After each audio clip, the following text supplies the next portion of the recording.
Hello, boys and girls. Miss Bullis here.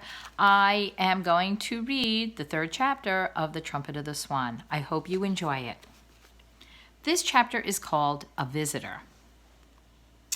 One day, almost a week later, the swan slipped quietly into her nest and laid an egg.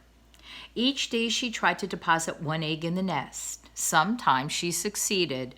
Sometimes she didn't. There were now 3 eggs, and she was ready to lay a 4th egg. As she sat there with her husband, the cob, floating gracefully nearby, she had a strange feeling that she was being watched. It made her uneasy. Birds don't like to be stared at. They particularly dislike being stared at when they are on a nest. So the swan twisted and turned, and she began to peer everywhere. She gazed intently at the point of land that jutted out into the water. With her sharp eyes, she searched the nearby shores for signs of an intruder. What she finally saw gave her the surprise of her life. There, seated on a log on the point of land, was a small boy. He was being very quiet, and he had no other thing with him. "Do you see what I see?" the swan whispered to her husband. "No, what?" "Over there, on that log. It's a boy. Now what are we going to do?" "How did a boy get here?" whispered the cob. "We are deep in the wild woods of Canada. There are no human beings for miles and miles around here." "That's what I thought too," she replied. "But if that isn't a boy over there on that log, my name is Insignius Buchanator." The cob was furious. "I didn't fly all the way north into Canada to get involved with a boy," he said.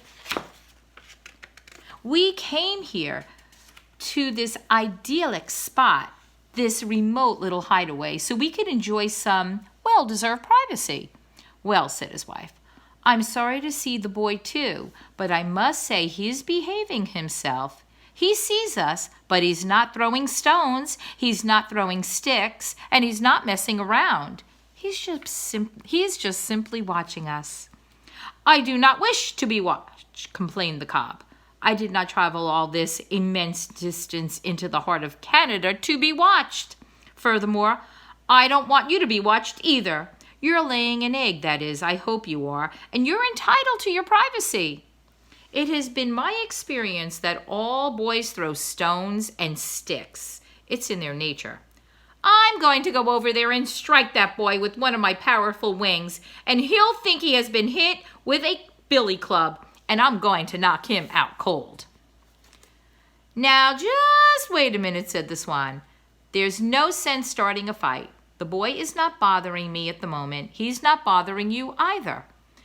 "But how did he get here?" said the cob, who was no longer talking in a whisper, but was beginning to get louder. "How did he get here? Boys can't fly, and there are no roads in this part of Canada. We're 50 miles from the nearest highway." "Maybe he's lost," said the swan. "Maybe he's starving to death. Maybe he wants to rob the nest and eat the eggs. But I doubt it.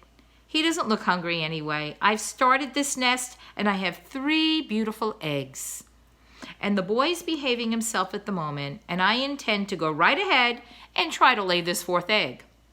"Good luck, my love," said the cob. "I shall be here at your side to defend you if anything should happen." For the next hour, the cob paddled slowly around and around the tiny island, keeping watch. His wife remained quietly on the nest.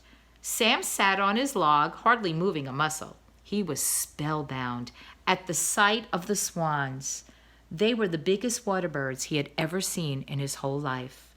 He had heard their trumpeting and had searched the woods and swamps until he had found the pond and located the nest. Sam knew enough about birds to know that these were trumpeter swans. Sam always felt happy when he was in a wild place among wild creatures. Sitting on his log watching the swans, he had the same good feeling some people get when they're sitting in church.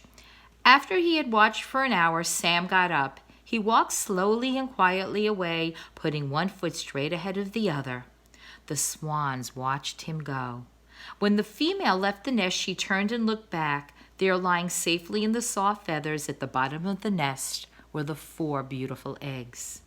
The cob waddled and onto the island, looked in the nest. "A masterpiece," he said, "an egg of extreme beauty and perfect. I would say that the egg is almost 5 inches in length." His wife was pleased. When the swan had laid 5 eggs, she felt satisfied. She gazed at them. Then she settled herself on the nest to keep her eggs warm. Carefully, she reached down with her bill and poked each egg until it was in just the right spot to receive the heat from her body. The cob cruised around close by to keep her company and protect her from any enemies. He knew that a fox prowled somewhere in the woods because he had heard that fox barking. Days passed, and still the swan sat quietly on the eggs. Nights passed, and she sat, giving all of her body warmth to the eggs. No one disturbed her. The boy was gone. Perhaps he might never come back. Inside each egg, something was happening that she couldn't see. A little swan was taking shape. As the weeks went by and the days grew longer, the nights grew shorter. When a rainy day came, the swan just sat still and let it rain. "My dear," said her husband, the cob, one afternoon, "do you ever find sitting on that nest to be irksome? Do you ever tire of sitting in one place and in one position covering those eggs? Do you never suffer from extreme boredom?" "No," replied the wife, "not really." "Isn't it uncomfortable to sit on those eggs?" "Yes, it is," said the wife, "but I can put up with a certain amount of discomfort for the sake of bringing our little baby young swans into the world." "Do you know how many days you must sit?" he asked.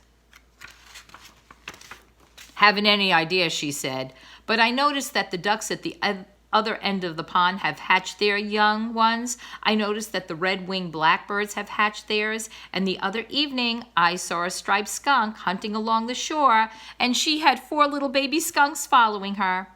So I think I must be getting really close to the time that these eggs are going to hatch." "Don't you ever feel the pangs of hunger or suffer from the torture of thirst?" asked the cob. "Yes, I do. As a matter of fact, I could use a drink right now." The afternoon was warm, the sun was bright. The swan decided she could safely leave her eggs for just a few moments. She stood up. First, she pushed some loose feathers around the eggs, hiding them from view and giving them a warm covering in her absence. Then she stepped off the nest and entered the water. She took several very quick drinks.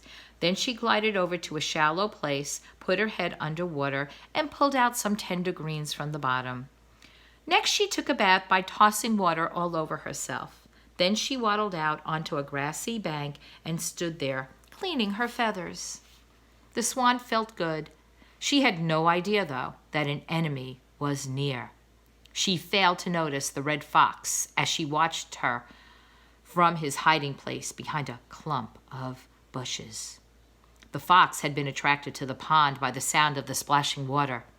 He hoped he could find a goose, but now he sniffed the air and he smelled the swan. And I'm going to stop there because you know that Miss Bullis loves to stop when it becomes a slight cliffhanger.